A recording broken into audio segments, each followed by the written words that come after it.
안녕하세요. 반갑습니다. 비트코인 뉴스 팡입니다. 2020년 1월 21일 비트코인 뉴스 전해드리도록 하겠습니다. 도움이 되신다면 좋아요, 구독, 댓글 달아주시면 감사하겠습니다. 투자에 관련된 정보들 참고사항일 뿐이고 조언이 아니니 투자하실 때 여러분들 스스로 꼭 판단하시고 결정하시기 바라겠습니다. 지금 비트코인 9,000달러 회복을 위해 안간힘을 쓰고 있다라는 소식들 먼저 있고요. 그리고 애널리스트 중에 비트코인이 다음 최고점이 85,000달러가 될 것이다 라고 전망하는 전망도 있다고 합니다. 이 부분들 같이 한번 나눠보도록 할게요.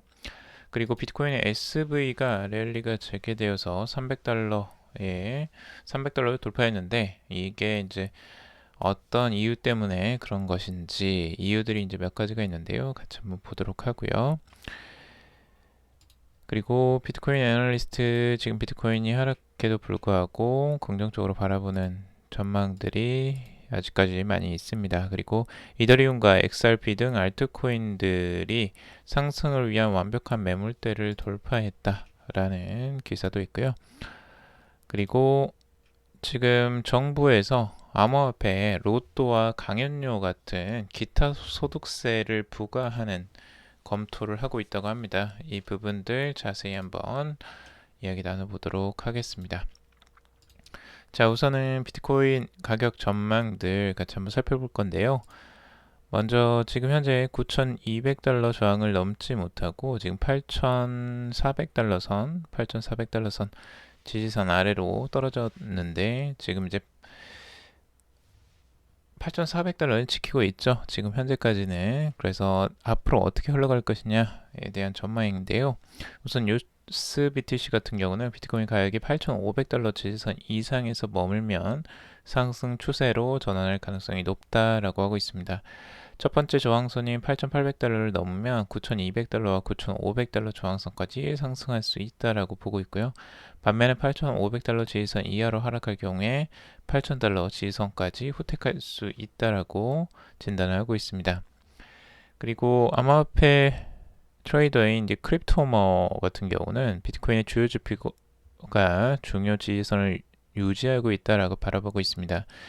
비트코인이 9,200달러까지 상승할 수 있을 것이라고 분석을 하고 있고 인기 있는 암호화폐 애널리스트인 조니모도 최근 트위터를 통해서 전날 비트코인 하락으로 200일 이동평균선은 이렇지만 9일 이동평균은 결정적으로 유지되었다라고 하고 있습니다. 비트코인의 가격은 단기 조정을 거쳐 1만 달러를 향해 다시 갈 것이다 라고 분석을 하고 있습니다. 자, 그리고 암호화폐 애널리스트인 조 슈레이거 같은 경우는 비트코인의 다음 최고점은 75,000달러에서 85,000달러 사이일 것이다 라고 전망을 하고 있습니다. 지금까지 10만, 30만, 100만 달러까지 내다본 분석가들이 있는데 비트코인은 다음 최고점은 이 수준까지 오르진 못할 것이다 라고 전망을 하고 있습니다. 과거에 그 상승하는 패턴들 어제 말씀드렸던 부분이죠. 그래서 지금 상승폭이 갈수록 줄어드는 현상이 있기 때문에 그 폭을 상정하자면 지금 2400% 바닥에서 2400% 정도 올라온 7만 8천 7만 5천에서 8만 5천 정도까지 지금 바라보고 있습니다. 정확히는 지금 7만 8,850달러 선 정도를 예측을 하고 있습니다.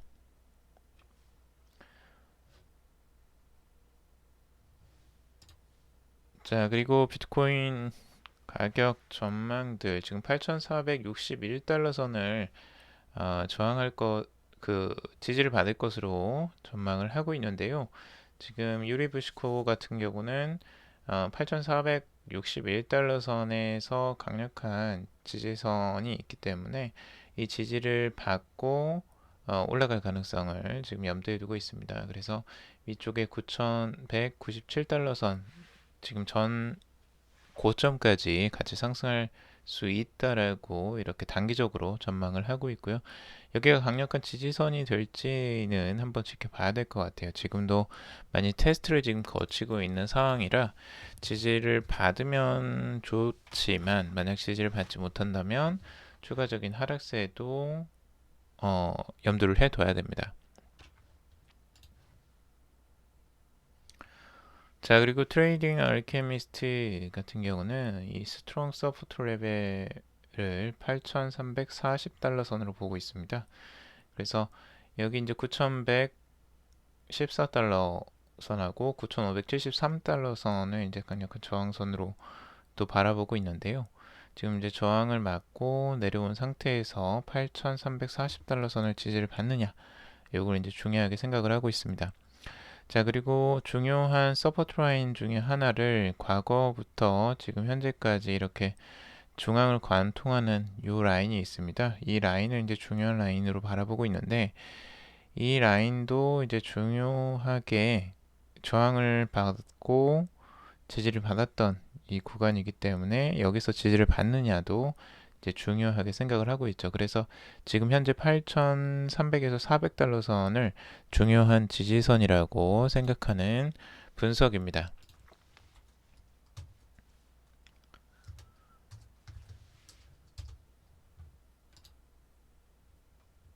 자, 그리고 지금 현재 비트코인 가격 4시간 봉으로 바라봤을 때 8,635달러 선 정도에 위치해 있습니다. 가격이 바닥에서 지금 지지를 살짝 받고는 있습니다. 근데 이 밑부분에서 지금 더 이상 위쪽으로 나아가지 못하고 이 밑에서 계속 머물러 있는 상태, 이 상태이기 때문에 이게 이 가격이 위쪽으로 바로 튈지 아니면은 이 바닥에서 가격이 오히려 모아지면서 이 지지선을 깨는 흐름들이 나올지는 지켜봐야 될 것 같습니다. 보통은 이렇게 반등이 한 번 정도는 나와주는 게 조금 더 나은데, 지금은 가격이 밑쪽에서 계속 머물러 있는 상태이기 때문에 단기적으로는 보통 이런 가격대가 모아지는, 아래쪽에서 모아지는 형태면 추가적인 하락세도 염두를 해둡니다. 확률이 조금 더 높기 때문에 그런 부분도 여러분들이 조심히 바라봐야 될 것 같습니다.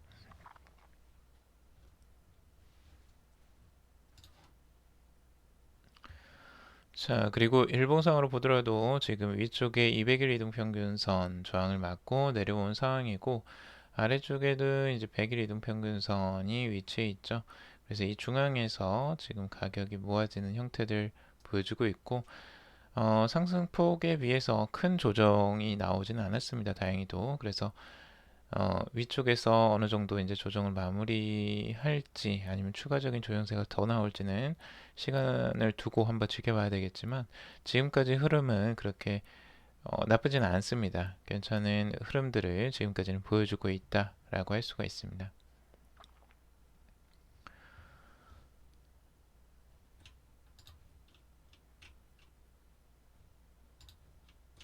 자, 그리고 비트코인 분석에 이제 크레더블 크리에이터라는 아마피 트레이더의 분석인데요. 이날 비트코인 가격 급락에도 불구하고 8,400에서 8,500달러의 핵심 지지선을 지켜냈다라고 하면서 현재 비트코인 황소는 더 높은 상승을 준비하기 위해 연료를 주입하고 있는 중이다 라고 이야기를 하고 있습니다. 그래서 지금 이 지지선을 지켜주고 있는 부분들을 지금은 연료 주입을 하는 중이라고 이렇게 표현을 하고 있습니다. 그래서 이제 추가적인 상승세를 예측하는 전망이라고 할 수가 있고요. 강력하게 바라보는 때가 지금 8,400달러 선, 그리고 밑에 8,200달러 선이 또 중요한 지지선으로 지금 바라보고 있습니다. 만약 여기서 지지가 받게 되면 또 9,000달러 선의 전 고점인 9,000달러 선을 바라보게 되겠죠. 자, 그리고 암호화폐 트레이더인 크립토머도 비트코인의 주요 지표가 중요 지지선을 유지하고 있다라고 이야기를 하고 있습니다. 비트코인이 9,200달러로 회복하기 위해 7%의 상승률을 준비하고 있다라고 진단을 하고 있는데요. 또한 이 트레이더인 피직머니 같은 경우는 이 비트코인이 기술 지표상 여전히 불마켓 안에 있다라고 이야기를 하고 있습니다.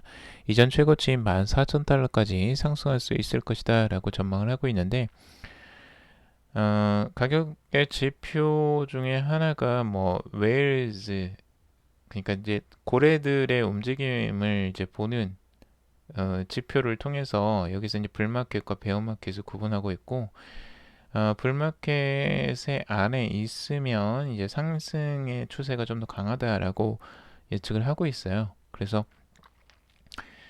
요 밑부분에 있을 때에는 보통 이제 베어마켓에 해당이 된다라고 하고 있고, 이 기준선 위쪽에 있을 때는 불마켓으로 바라보고 있습니다. 다행히도 지금은 이제 조정세가 나오고 이 베어마켓은 살짝 들어가는 듯 싶더니 다시 반등하는 흐름들이 나오면서 이제 불마켓 쪽으로, 이 지표상으로는 불마켓 쪽에 이제 위치가 되어 있는 거죠. 그래서 이 부분은 긍정적으로 바라보는 그 분석인 것 같습니다. 자, 비트코인뿐만 아니라 다른 이제 알트코인들의 시세들도 같이 한번 살펴볼 건데요. 자, 우선은 비트코인 가격이 이제 조정이 단기적으로 나왔고, 그 흐름에 따라서 지금 다른 알트코인들도 대부분 이제 조정을 보이고 밑에 머물러 있는 상태, 살짝 조정이 나온 상태들인데요. 이 중에 이제 눈에 띄는 게 다시 비트코인 SV가 또 그 위쪽으로 상승하는 흐름들, 반등이 나오는 상황입니다. 지금 비트코인 SV의 랠리가 재개되는 거라고 또 생각을 하는 이런 기사들도 나오는데, 지금 300달러를 넘어섰죠. 306달러 선 지금 현재 가격 위치해 있는데요. 가격이 지금 100% 이상 아주 크게 상승하고 조정이 나온다가 지금 일정의 반등이 조금 나오고 있습니다. 그래서 지금은 이제 다시 랠리가 재개되겠다라기보다는 거기에 대한 반등, 하락한 부분에 대한 다시 반등이 나온 거 정도라고 볼 수 있는데요. 지금까지 상승률을 보자면. 자, 여기에 이제 비트코인 SV에 대한 이야기들이 많이 있었죠. 지금까지 우선 크레이그 라이트, 이 비트코인 SV의 그 창시자라고 할 수가 있죠. 여기에 이제 대표라고 할 수 있는 크레이그 라이트가 자신이 비트코인의 창시자라고 자처를 하고 있죠. 그래서 자신의 주장을 뒷받침할 수 있는 문서를 확보했다는 소식이 이제 전해지면서 여기에 대한 소식으로 상승을 했다라는 게 가장 신빙성이 있어 보이고, 그 두 번째 이제 2월 4일 날 예정된 비트코인 SV 제네시스 하드포크가 있습니다. 이것에 대한 기대감이 또 나오는 거 아니냐라고 다들 예상을 또 하는 것 같습니다. 자, 그런데 이게 이제 비트코인, 블록체인 데이터 제공업체인 토큰 애널리스트, 이 공동 창업자인 시드 쉘카르 같은 경우는 비트코인 SV의 급등세는 조작된 가격 펌핑처럼 보인다라고 지적을 하고 있습니다. 그리고 지금 코인 마켓캡이 발표한 최신 보고서에 따르면 이 BSV가 대량의 거래량을 발생하고 있고, BSV 거래량이 가장 높은 거래소는 비키, 그리고 핫빗, 그리고 EXX로 전체 BSV 거래량의 25%를 차지하지만 유동성은 미미하다라고 이야기를 하고 있습니다. 지금 보시면 아시겠지만 우리가 알고 있는 그런 큰 거래소들은 아니에요. 지금 그런 거래소가 아닌 거래소를 통해서 지금 이런 높은 거래량이 지금 나왔다라는 부분들이 조금 의심을 삼는 부분인 것 같고요. 그리고 BSV 거래량 대부분이 거짓 혹은 세탁 거래일 가능성이 높다라고 평가를 하고 있습니다. 이 같은 경우 가격 조작은 더 쉬워진다라고 비판을 하고 있죠. 전체적으로 지금 바라보는 시선이 곱지만은 않습니다. 비트코인 SV에 대한 지금의 급등하는 양상들, 이런 부분들을 여러분들이 염두를 해두고 한번 지켜보실 필요가 있고, 이런 급등과 급락을 거듭하는 이런 것들을 따라 사거나 또 따라 파는 과정들에 들어가시면 굉장히 위험할 가능성이 높으니까, 특히 초보 투자자분들, 이제 시작하시는 분들은 이런 부분을 절대 따라가시지 마시라고 좀 말씀을 드리고 싶습니다. 자, 그리고 이더리움과 XRP 등의 알트코인이 상승을 위한 완벽한 매물대를 돌파했다라는 분석들이 이어지고 있다고 합니다. 지금 알트코인 중에 시가총액 2위 이더리움은 150달러 선의 매물대를 돌파한 적이 있고요. 그리고 시가총액 3위 XRP는 0.22달러의 매물대를 단숨에 돌파를 했었습니다. 그래서 둘 다 이제 그 중요한 매물대들을 돌파하면서 앞으로의 상승에 대해서 기대감을 갖고 있다라고 하는데요. 여기에 대해서 뭐 다르게 지금 바라보는 것, 그 알트코인 전체적인 수준이 이 구매량을 동반한 자금이 들어왔다. 그러니까 최고 수준이라고 하죠. 지금까지 알트코인을 최고 수준의 구매량을 동반한 자금이 들어왔고, 이는 암호화폐 시장에 알트코인이 마침내 바닥을 확인하고 황소 시장으로 가는 시그널이 아닌가라고 추측을 하고 있습니다. 이게 이제 중요한 바닥의 지점의 전환을 이야기하는 그런 전환점이다라고 바라보는 분석가들도 있고요. 아직까지는 그 매물대를 돌파한 저항이 확인되었지만 아직까지 하향 추세를 완전히 극복한 시그널은 명확히 찾기는 어렵다라고 분석을 하는 전망 그 시각도 있습니다. 그렇기 때문에 여러분들이 조금 지금 이제 알트코인이 비트코인의 상승세에 힘입어서 잠깐 올라왔던 부분들에 추가적으로 이제 상승세가 나오기를 기대하는데요. 기대를 하는 것과 실체적으로 상승하는 건 또 다를 수 있습니다. 또 기간을 두고 상승할 가능성들도 충분히 있기 때문에 여러분들이 신중하게 좀 판단을 하시길 바라겠습니다. 자, 그리고 디지털 금에 대한 신뢰 상승은 계속되고 있다라는 소식인데요. 지금 2014년 이후 주요 경제국들이 금에 대한 통제력을 되찾기 위해서 많은 노력을 기울이고 있다고 합니다. 특히 네덜란드, 터키, 독일, 폴란드 등 대규모 이동 및 운영을 위한 많은 노력을 기울이는 나라들이 늘어나고 있다고 하는데요. 이 금이 지금 이동하는 사례들이 몇 가지가 있는데, 이 네덜란드 중앙은행이 2014년 11월 당시 약 50억 달러에 달하는 금을 이전하는데 많은 노력을 기울였다라고 하고 있습니다. 뉴욕에서 시작해서 암스테르담, 이 네덜란드의 암스테르담으로 이동시키는 과정이 대규모 군사작전을 방불케 했다라고 묘사를 하고 있습니다. 네덜란드가 보관 중인 금의 양이 약 122톤으로 보이고, 폴란드 역시 영국에서 금을 옮기는 수준도 이와 비슷한 무게를 가졌던 것으로 보고 있습니다. 독일과 터키는 연방준비제도가 보유한 금보다 더 큰 준비금을 보유하고 있다고 하고요. 2013년 시작된 금 송환 규모가 743톤 이상이었고, 같은 해 터키가 약 220톤의 금을 이동시켰다고 합니다. 지금 이렇게 이제 금을 많이 이동하는 것들을 보면 왜 이제 이 각국의 중앙은행들이 금을 이렇게 모으려고 할까 하는 거죠. 결국엔 이 달러에 대한 불신입니다. 달러가 이제 너무 많이 찍어내고 있기 때문에 여기에 대한 불안함들이 이제 있는 거고, 안전자산인 금을 확보하려고 하는 노력으로 지금 볼 수밖에 없는 것 같습니다. 그런데 지금 이제 금은 이렇게 이제 물리적 자산이기 때문에 이동하는데도 굉장히 불편하고 운송비도 어마어마하게 듭니다. 실제 보안에 신경 쓸 것도 굉장히 크죠. 그래서 여기에 대한 이동 비용이 만만치가 않은데요. 근데 이제 비트코인은 아무래도 공급량이 한정되어 있는 금과 비슷한 가치를 만들어줄 수 있고, 그리고 디지털 특성 덕분에 그 휴대성이 뛰어나는 장점이 있죠.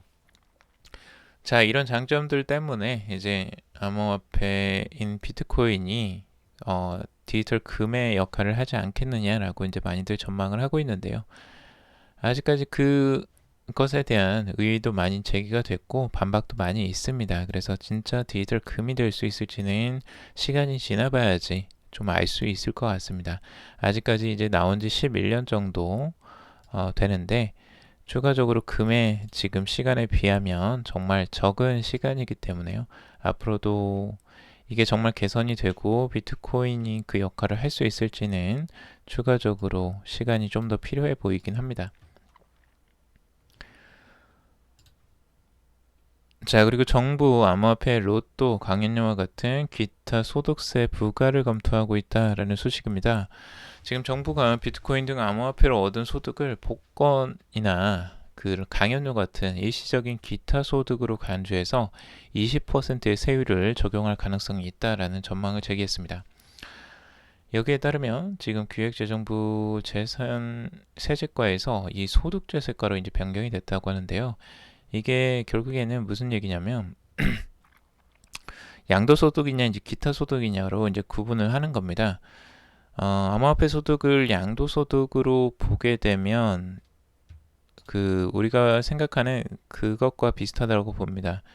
그 주식이나 부동산 같은 이 자본 성격의 자산을 보유한 것인데요. 이 자산의 가치 상승으로 얻은 이득에 대해서 소득세를 이제 매기는 거죠. 그리고 기타 소득이란 이제 상금이나 복권, 당첨금, 그리고 사례금 등 이 다른 소득 범위에 포함되지 않는 이제 기타 과세 대상을 의미합니다. 기타 소득은 일시적이고 이제 불규칙적 소득이거나 노동이 없는 불로소득인 경우가 대부분입니다. 그래서 자산 가치에서 비롯되는 양도소득과 대비내는데요. 지금 여기에서 통상 기타 소득세는 양도소득세보다 지금 이 계산하는 게 편합니다. 어떻게 계산이 되냐면 통상적으로 이제 샀던 그 금액과 팔았던 금액의 이제 격차를 계산하는 게 아니고 여기서는 그냥 60%가량의 필요경비를 그냥 공제를 해버립니다. 공제를 하고 나머지 40%에 대해서 20%의 세율로 소득세를 부과하는 건데요. 그러니까 단순 계산을 하는 거죠. 결과적으로 거래된 그 거래가 최종 거래가에서 이제 계산을 하니까 계산이 굉장히 편리한 장점이 있습니다. 그래서 아무래도 지금 이 과세의 편의성 때문에 기재부가 이런 방침을 갖는 게 아니냐라고 이렇게 이야기를 하고 있습니다. 자, 근데 이제 이렇게 하면 문제가 몇 가지가 나올 수도 있는데요. 첫 번째로 여기서 이제 제기하는 문제는 자, 이렇게 이제 그 기타 소득으로 분류를 하게 되면 이거는 이제 자산으로 분류가 되지 않는 부분이죠. 진정한 이제 자산으로서의 인정을 받는 부분이 아니라는 부분이 이제 걸립니다. 실제적으로 대부분의 자산들, 그러니까 주식이나 부동산 같은 경우는 양도소득을 그 소득세를 매기는데 지금 이 암호화폐를 기타 소득으로 매기게 되면 이젠 다른 자산들처럼 인정을 받지 못하는 부분이 돼버리는 거죠. 어느 정도. 그래서 이 자산 가치에 정확하게 수렴된 그런 자산이 아니기 때문에 여기에 대한 문제점들이 나중에 나타날 수 있다라고 문제를 제기하고 있어요. 그리고 또 이 추가적으로 앞으로 이제 소액 결제나 소액 거래에 대해서도 이게 문제가 있을 수 있습니다. 지금 여기서 이제 소득세를 매기게 되면 소액만 왔다 갔다 했을 때에도 그러면 이걸 다 소득세를 매겨야 되느냐? 이 기타 소득세를 다 매기게 되면 어떻게 되느냐? 결국에는 거래를 하는 게 굉장히 어려워지는 부분들이 있죠. 아무래도 근데 이 기타 소득세를 징수하는데 이 원천 징수를 하겠다라고 지금 하고 있습니다. 그래서 원천 징수라는 건 결국에는 그 세금을 실제적으로 이제 소득을 제공하는 그런 지급자가 그 세금도 같이 내는 겁니다. 우리나라에서는 이제 기업들이 보통 이런 걸 하죠. 그래서 기업에서 급여를 줄 때 이 원천 징수를 함으로써 세금을 미리 떼고 이제 급여를 지급하게 되는 이런 형태인데 여기서는 지금 거래소를 원천 징수의 대상자라고 이제 그 징수 의무자로 표기를 하고 있습니다.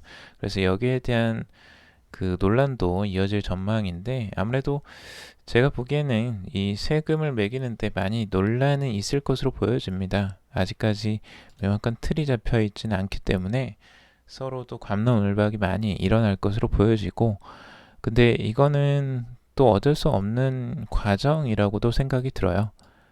전체적으로 이런 과정들이 있어야지만 하나의 뭐 자산으로 인정을 받던지 어떤 거래의 대상으로 인정을 받는 것이기 때문에 그 대상이 어떻게 이제 분류가 되느냐가 뒤에서 더 중요하겠지만 아무튼 그런 과정들이 좀 필요해 보이긴 합니다. 지금 현재.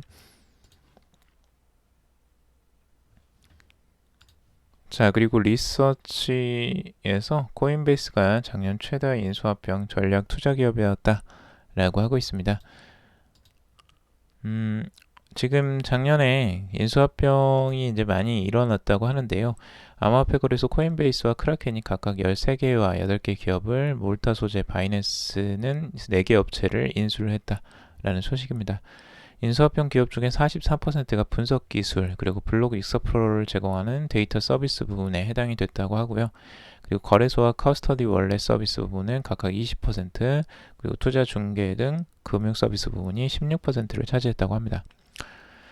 지금 보고서의 인수합병 트렌드 중에 가장 흥미로운 부분이 파생상품 거래소라고 지목을 하고 있는데, 지난해 2월 크라켄이 비트코인, 비트코인 캐시, 이더리움 이런 코인들의 선물 거래를 지원하는 런던 소재 암호화폐 거래소인 크립토 퍼실리티를 인수한 사실이 있고, 그리고 바이낸스가 작년 9월에 세이셸 소재 비트코인, 이더리움 파생 상품 거래소인 JX를 인수를 했다라는 소식도 있습니다. 그래서 이렇게 이제 파생 상품 거래소에 대한 투자가 많이 이루어지고 있다라고 지금 볼 수가 있는데요. 근데 시장의 자산에 대한 이용도가 이제 높아질수록 파생 상품 시장도 이제 커져가긴 합니다. 실제 수용률이 많아질수록 파생 상품도 커져가는 게 당연하죠. 그래서 이제 그런 부분들을 준비를 하는 것으로 보여집니다. 자, 그리고 블록체인 기반 정책 자금 플랫폼 구축하는 신한은행 기술 파트너를 찾는다라는 소식인데요. 지금 신한은행이 소상공인 대상 정책 자금 대출 과정을 블록체인 기술을 도입한다고 합니다. 지금 신한은행이 이 사업을 소개하고 블록체인을 기술을 제공할 기업을 모집하는 사업 설명회를 개최했고, 이 설명회에는 국내 대기업을 포함해 6개 기업이 참여를 했다라고 하고 있습니다. 결국엔 블록체인 플랫폼을 통해서 이 정보를 공유해서 대출 심사 기간을 단축하려는 취지에서 이 사업을 추진한다고 하는데요. 결국엔 이 블록체인 기반의 사업들이 굉장히 앞으로도 많이 추진될 것으로 보여지고, 지금 은행에서도 적극적으로 이걸 도입하려고 하는 것을 알 수가 있습니다. 자, 오늘은 여기까지 정리를 해봤고요. 여러분들 도움이 되셨길 바랍니다. 도움이 되셨다면 좋아요, 구독, 댓글 달아주시면 감사하겠고, 투자에 관련된 정보들은 참고사항일 뿐이고 조언이 아닙니다. 투자하실 때 여러분들 스스로 꼭 판단하시고 결정하시길 바라겠습니다. 금요일도 방송 들어주셔서 정말 감사합니다.